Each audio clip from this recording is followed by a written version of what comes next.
Un feliz día para todos y que el Señor les bendiga. El título de la lección del día martes es Un sacerdote eficiente. El que cubre sus transgresiones no prosperará, mas quien las confiese y las abandone alcanzará misericordia. Las condiciones indicadas para obtener la misericordia de Dios son realmente sencillas, son también justas y razonables. El Señor no nos exige que hagamos alguna cosa penosa para obtener el perdón de nuestros pecados. No necesitamos hacer largas y cansadoras peregrinaciones, ni tampoco necesitamos ejecutar duras penitencias para encomendar nuestras almas al Dios de los cielos o para expiar nuestras transgresiones, sino que todo aquel que confiese su pecado y se aparta de él, alcanzará misericordia. El apóstol dijo: confesad pues vuestros pecados los unos a los otros y orad los unos por los otros para que seáis sanados. Confesad vuestros pecados a Dios, el único que puede perdonarlos, y vuestras faltas también unos a otros. Si has dado motivo de ofensa a tu amigo o a tu vecino, tú debes reconocer la falta y es deber el perdonar con buena voluntad. Debes entonces buscar el perdón de Dios, porque el hermano a quien ofendiste pertenece a Dios. Y cuando tú le perjudicaste, pecaste contra el Creador y contra el Redentor. Así que el caso es presentado ante el único y verdadero mediador, nuestro gran sumo sacerdote, el cual ha sido tentado en todo punto, así como nosotros, pero con una diferencia: sin pecado. Él, justamente Él, puede compadecerse de nuestras flaquezas, puede limpiarnos de toda mancha. Los que no han humillado su alma delante de Dios, reconociendo su culpa, tristemente no han cumplido todavía la primera condición de la aceptación. Si no hemos experimentado ese arrepentimiento, del cual nadie debe arrepentirse, y no hemos confesado nuestros pecados con verdadera humillación del alma, con un quebrantamiento de espíritu, aborreciendo todo tipo de iniquidad que hayamos cometido, no hemos buscado verdaderamente el perdón. Y si nunca lo hemos buscado, pues entonces no hemos encontrado la paz de Dios. La única razón por la cual no obtenemos la remisión de nuestros pecados pasados es porque nosotros no estamos dispuestos a humillar nuestro corazón, ni a cumplir con las condiciones que impone la palabra de Dios. A nosotros se nos han dado unas instrucciones explícitas tocantes a ese asunto.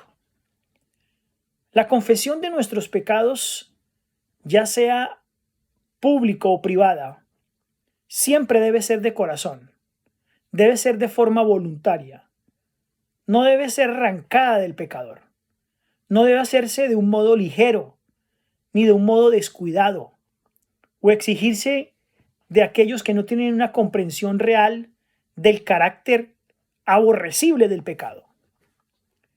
Porque la confesión que brota de lo íntimo del alma, esa es la que sube a Dios. El salmista dice: cercano está Jehová a los quebrantados de corazón y salva a los de espíritu contrito.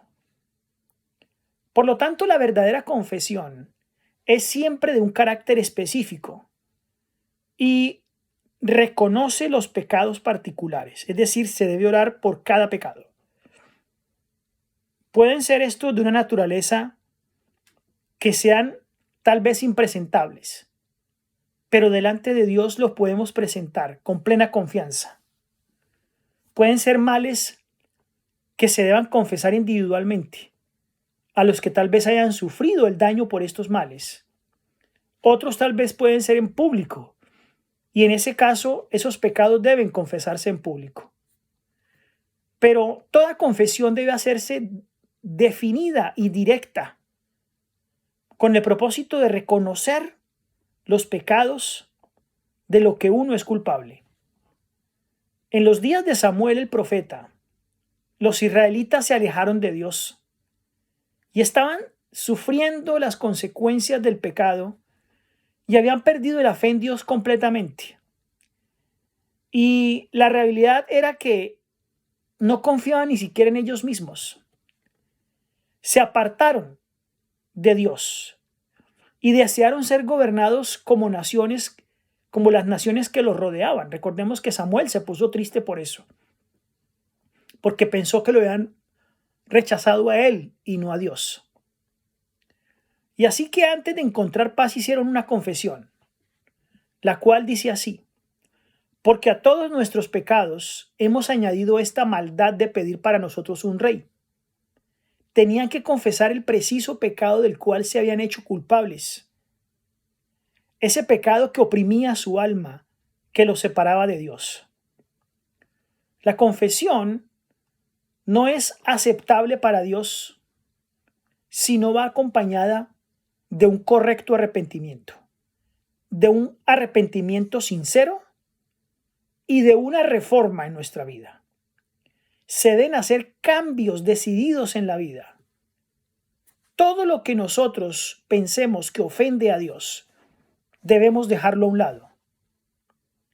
Y así entonces nos podemos presentar claros delante de Dios para ser lavados, para ser limpiados, para que la maldad salga de delante de nuestros ojos. Si hemos hecho algo, debemos retribuir el doble en una retribución limpia y clara. Debemos pedir perdón a quien hemos ofendido. El apóstol Pablo dice, hablando de la obra del arrepentimiento, el que fuisteis entristecidos según Dios, que solícito cuidó y obró en vosotros, y qué defensa de vuestros mismos, y qué indignación, y qué celo, qué justicia vengativa. En todo os habéis mostrado puros en este asunto. Así entonces, una vez que el pecado ha amortiguado lo del orden moral, nosotros no podemos discernir lo que es bueno y es malo. No podemos ver si nuestro carácter está bien o está mal. No podemos comprender el enorme mal que hemos cometido si no tenemos una moral puesta en Cristo Jesús. Porque no podemos guiarnos por nosotros mismos. Nuestras confesiones no son sinceras y no provienen del corazón. Así que cada vez que reconozcamos nuestra maldad, porque tenemos un sacerdote efectivo, debemos entonces añadir una disculpa de nuestra conducta a aquel que hayamos ofendido. Recordemos que después de que Adán y Eva comieron en el Edén de la fruta prohibida, ¿qué es lo que pensaron? ¿Qué es lo que estaban buscando? Lo que más los embargaba era un sentimiento de vergüenza y un sentimiento de terror. Y solo pensaban en cómo podrían excusarse delante de Dios y escapar de la tendencia de muerte, de la sentencia de muerte. Pero cuando el Señor les habló tocante a su pecado, Adán respondió echándole la culpa en parte a Dios y en parte a su compañera. La mujer que pusiste aquí conmigo me dio el árbol y comí. A él estaba echando la culpa al padre y a la mujer. La mujer le echó la culpa a la serpiente diciendo: la serpiente me engañó y comí. ¿Por qué permitiste que entrase en el Edén la serpiente? Esas eran las preguntas implicadas en la excusa que estaba dando Eva. El espíritu de justificación propia tuvo su origen en el padre de la mentira y lo han manifestado todos los hijos e hijas de Adán. Este tipo de confesión no es inspirado por el Espíritu Santo y no es aceptable delante de la presencia de Dios. Porque el arrepentimiento verdadero es el que induce al hombre a reconocer su propia maldad, sin hipocresías, sin engaños. Así como ese pobre publicano que no osaba ni siquiera alzar los ojos al cielo: Dios, ten misericordia de mi pecador. Los que reconozcan su iniquidad serán justificados porque el Señor Jesús presenta su sangre en favor del alma arrepentida. Por lo tanto, no debemos defendernos de nuestro pecado. No debemos buscar excusas, sino que debemos ampararnos, declarar nuestra culpa, confesarla y aceptarle entonces que hemos hecho algo malo. Es el corazón humilde, el corazón quebrantado, el corazón entristecido, enternecido por un arrepentimiento genuino. Es el corazón realmente que Dios aprecia.